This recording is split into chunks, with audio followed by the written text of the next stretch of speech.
Bonjour, Pasteur Greg Pine ici de l'Église Nouvelle Espérance de Dieppe. Encore une fois, que le Seigneur vous bénisse. Je salue l'Église et je salue tous ceux qui m'écoutent et qui me voient en ce moment. C'est toujours un privilège, une joie de pouvoir partager ce que le Seigneur dit. Et je prie ce matin que le Seigneur puisse captiver nos cœurs, nos pensées, nos émotions, afin que nous puissions voir clairement Jésus-Christ, parce qu'il est visible avec les yeux de la foi. Et je prie ce matin que ce passage qui se trouve dans Jean, le chapitre 11, puisse pénétrer profondément dans notre cœur et que ça puisse produire beaucoup de fruits à la gloire de Jésus-Christ. Je lis le texte et après cela, nous voulons la dissecter, nous voulons que l'Esprit Saint nous aide à comprendre et que ça soit vraiment une nourriture pour notre âme. Bon, Jean 11 parle de la mort de Lazare. Vous savez, une famille très proche, serrée, tricotée, Marie, Marthe et Lazare plutôt. Je lis le passage, premier verset du chapitre 11, il dit « Il y avait un homme malade, Lazare, de Béthanie, village de Marie et de Marthe, sa sœur. C'était cette Marie qui oignit de parfum le Seigneur et qui lui essuya les pieds avec ses cheveux. Et c'était son frère Lazare qui était malade. Les sœurs envoyèrent dire à Jésus, « Seigneur, voici celui que tu aimes est malade. » Après avoir entendu cela, Jésus dit, « Cette maladie n'est point à la mort, mais elle est pour la gloire de Dieu, afin que le Fils de Dieu soit glorifié par elle. » Or, Jésus aimait Marthe et sa sœur et Lazare. Lors donc qu'il eut appris que Lazare était malade, il restait 2 jours encore dans le lieu où il était. Bon, ce qui est frappant de ce passage, ou ce qui me touche profondément, c'est l'amour que je vois dans cette famille envers Jésus, et je vois l'amour que Jésus avait pour cette famille. L'amour prépare beaucoup de bonnes choses. La Bible dit « Dieu est amour ». Et quand il y a de l'amour, surtout l'amour pour le Seigneur, il me semble que ça prépare la table pour les miracles. Ça prépare le chemin ou la vie pour une communion étroite avec le Seigneur. Et c'est beau de voir ici l'amour qui régnait entre Jésus et cette famille. Mais il y avait un drame. Il y avait quelque chose de difficile qui est arrivé dans la famille. Lazare est, en ce moment, il est malade et les sœurs envoient dire à Jésus, qui n'était pas là, qui était dans une autre ville, Lazare est malade. Et il dit, Seigneur, voici celui que tu aimes est malade. Ils ont envoyé ce message. Donc, on voit qu'il sollicitait le Seigneur par l'amour qu'il avait pour eux. Seigneur, tu l'aimes, donc il est malade, tu viendras. Et la Bible dit également que Marie, une des sœurs, c'était celui qui a déjà oigné le pied de Jésus avec ce parfum qui valait une année de salaire. Dans un geste d'amour, Marie a versé ça sur le Seigneur et c'était quelque chose de dévotionnel, quelque chose de profond. Donc, il s'aimait beaucoup, mais en dépit de tout cela, en dépit de combien le Seigneur nous aime, il nous vient des choses dans la vie qui nous effraient, qui nous touchent profondément.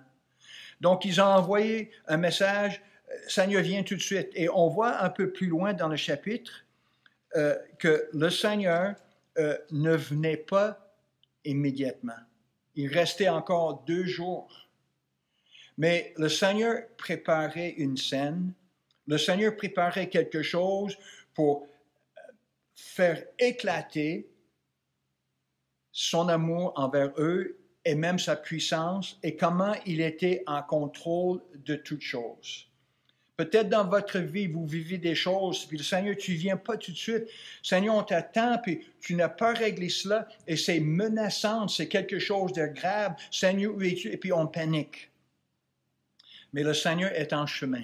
Je vous dis ce matin que le Seigneur est en chemin, et le Seigneur est au courant de ce que tu vis présentement, et il veut faire éclater sa gloire. Et comme on voit dans ce passage, il veut nous amener notre foi à une plus parfaite compréhension de qui il est. Le Seigneur veut tout le temps se révéler à nous davantage. Est-ce que nos vies sont ouvertes? Est-ce que notre foi grandit? Est-ce que dans nos épreuves, dans les choses difficiles, que ça soit COVID, que ça soit une maladie, que ça soit des problèmes dans notre vie, est-ce que nous pouvons les amener devant le Seigneur? Est-ce que nous pouvons lui faire confiance? Oui. Et le Seigneur veut justement que nous le fassions. On voit plus loin dans ce chapitre, Marthe vient à Jésus et quand le Seigneur vient dans leur village, Marthe dit ceci, « Seigneur, si tu eusses été ici, mon frère ne serait pas mort. Mais maintenant même, je sais tout ce que tu demanderas à Dieu, Dieu te l'accordera. » Seigneur, pourquoi tu n'es pas venu tout de suite? Pourquoi tu n'as pas réglé si tu l'aurais pu guérir comme tu l'as fait tant de fois à d'autres? Et on a foi que tu guéris, mais Seigneur, il est mort. Trop tard. Il n'est jamais trop tard quand le Seigneur est là. Parce qu'il est l'auteur de la vie. Et ici, dans ce passage, justement, il souligne grandement qu'il est la résurrection et la vie. Il est la vie même. Et il voulait que les gens viennent et le voient dans toute sa gloire. Donc, il a manifesté cela, mais il l'a manifesté aussi pour nous, pour que nous comprenions. Et il n'y a aucune situation dans votre vie, amis, qui soit désespérée. Si tu invites le Seigneur, si tu fais confiance au Seigneur, le Seigneur peut souffler un souffle de vie. Le Seigneur peut vous remettre sur vos pieds avec une espérance, avec même une joie, avec la gloire de Dieu dans votre vie. Donc, en quelque sorte, elle dit, Seigneur, elle a peut-être accusé, c'est un peu fort, mais elle dit, Seigneur, elle était comme blessée. Si tu avais été ici, pourquoi, Seigneur? Est-ce qu'on peut amener toutes nos pourquoi et lui faire confiance? C'est ce qu'il veut. Et Jésus lui dit, Marthe, je suis la résurrection et la vie. Celui qui croit en moi vivra quand même il serait mort. Il voulait enseigner, éduquer leur foi. Il dit, Marthe, Marie, je suis la résurrection et la vie même de Dieu, la vie éternelle. Le Seigneur, même devant la mort, il a vaincu la mort physique, à un tel point qu'il dit, celui qui croit en moi ne mourra jamais. La Bible dit que la mort a été engloutie par la victoire. Voyez-vous? La mort devant le Seigneur a été vaincue, donc nous n'avons pas peur. Ce n'est pas un ennemi pour nous maintenant, parce que le Seigneur l'a vaincu et nous sommes en Jésus-Christ. Jésus-Christ est en nous.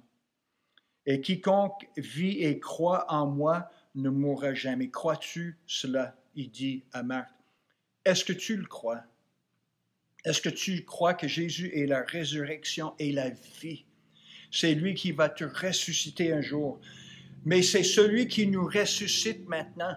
Parce que nous sommes tous morts spirituellement. Tous ceux qui n'ont pas cru en Jésus-Christ, tous ceux qui ne se sont pas donnés, qui ont déposé leur foi dans le sacrifice de Jésus, dans la personne de Jésus-Christ, la Bible dit que spirituellement, ils sont morts.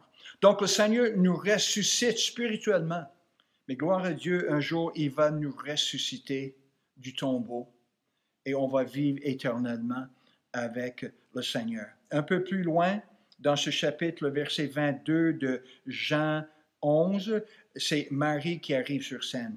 Marie fut arrivée là où était Jésus et qu'elle le vit, elle tomba à ses pieds. Ça, c'est Marie. Et lui dit, Seigneur, si tu eusses été ici, mon frère ne serait pas mort. La même chose, la même façon de penser. Et nous pensons souvent de même. Seigneur, pourquoi tu n'es pas venu plus tôt dans ma vie? Pourquoi tu n'as pas arrangé les choses? Mais le Seigneur, la Bible dit, il était touché, il a même commencé à pleurer. Et il frémit en son esprit et fut tout ému. Et il a dit, où vous l'avez mis? Et là, ils ont indiqué l'endroit où Lazare était déposé. Et plus loin dans ce chapitre, Jésus vient, il prend les choses en main. Jésus prend toujours les choses en main. Faisons-lui confiance. Notre façon d'analyser les choses, le temps qu'on donne à Dieu, non, on ne lui donne pas un temps, on lui donne le temps. On lui donne notre vie. Seigneur, tu viendras. Et le Seigneur, en attendant, le Seigneur fait un travail, il prépare la scène, il prépare la chose pour que lui soit glorifié. Non pas que ma volonté soit faite, mais que le Seigneur puisse briller et que ça soit lui qui reçoit toute l'honneur et la gloire toujours. Jésus arrive et dit, ôtez la pierre. Ôtez la pierre. Vous, ôtez la pierre. Et puis, c'était quand même un test de foi, parce qu'il dit, ben Seigneur, Marc disait, mais Seigneur, ça fait 4 jours qu'il est là, il sent déjà. Donc, Seigneur, c'est fini. On ne peut pas, fais pas que tu nous demandes quelque chose de tellement difficile. Mais, gloire à Dieu, ils ont obéi. Ils ont ôté la pierre. Et Jésus lui dit, ne t'ai-je pas dit, si tu crois, tu verras la gloire de Dieu. C'est une parole pour vous. Si tu crois, si tu choisis de croire, si tu mets volontiers ta foi en Jésus-Christ, tu vas voir la gloire de Dieu. L'homme naturel dit, ben, prouve-moi-le, montre-moi-le et je vais croire. Le Seigneur dit le contraire. Il dit, non, crois et tu verras la gloire de Dieu. Il faut s'humilier. Il faut admettre que, Seigneur, tu es le grand, tu es le tout-puissant. Je ne peux rien faire, mais Seigneur, toi, tu peux. Et c'est le Seigneur, il vient dans ce moment. Il vient quand on place notre foi en lui, qu'on l'invoque, qu'on s'humilie devant le Seigneur. Donc, il est venu et la Bible dit, le Seigneur dit, ôte la pierre, et il priait son Dieu, il priait Dieu le Père, il dit, pour moi, je savais que tu m'exauces toujours, mais j'ai parlé à cause de la foule qui m'entoure, afin qu'il croie en toi. Le Seigneur veut que le monde entier croie en lui, mais surtout, il veut que son peuple croie en lui. Je vous invite, et je pense que le Seigneur nous invite de placer notre foi en lui. Moi, je prie qu'après tout ce qui se passe présentement dans le monde, et puis il y a encore d'autres choses qui nous arrivent, qui troublent le monde. Seigneur, où es-tu là-dedans? Le Seigneur est là, puis moi, je crois que le Seigneur prépare de grandes choses. Moi, je pense que le Seigneur amène l'humanité au bord d'une place où on réalise « je ne peux rien faire ». On a mis le Seigneur à côté, la société en général, mais maintenant, on réalise que nous avons géré les choses et regarde comment ça finit. Ça finit mal, ça finit par beaucoup de choses négatives. Enfants de Dieu ou qui qu'on soit, qui que vous soyez, il est temps qu'on revienne au Seigneur. Il est l'auteur de la vie et il veut se manifester, il veut prouver sa grandeur, son amour dans notre vie. Il s'agit que le Seigneur nous regarde. Il dit, ôtez la pierre, et après cela, il a dit, les mains qui sont liées, les bandes et les visages enveloppés, les linges, Jésus le dit, déliez-le et laissez-le aller. Lazare est là, mais il est tout lié. Il y a des bandes, il ne voit pas.